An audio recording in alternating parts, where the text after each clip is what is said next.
મહીસાગર જિલ્લાને નવા કલેક્ટર મળ્યા છે ત્યારે નવનિયુક્ત કલેક્ટર અર્પિત સાગરે આજરોજ પદભાર સંભાળ્યો છે. તેઓ ઉત્તર પ્રદેશના બરેલીના વતની છે.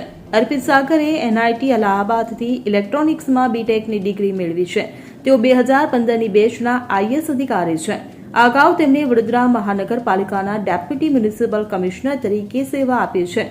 વલસાડ અને નવસારીમાં જિલ્લા વિકાસ અધિકારી તરીકે પણ ફરજ બજાવી ચૂક્યા છે. તો પદભાર સંભાળ્યા બાદ અર્પિત સાગરે જણાવ્યું હતું કે મહીસાગર જિલ્લો કુદરતી સૌંદર્યથી સમૃદ્ધ છે.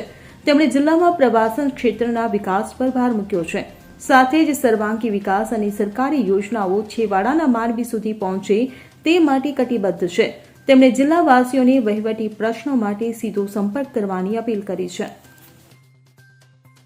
Bureau report CN24 news. હવે જુઓ દેશ દુનિયાની તમામ ખબરો તમારી આંગળીના ટેરવે. ઉઠાવો મોબાઈલ અને Google Play Store પરથી ડાઉનલોડ કરો અમારી CN24 ન્યૂઝ મોબાઈલ એપ.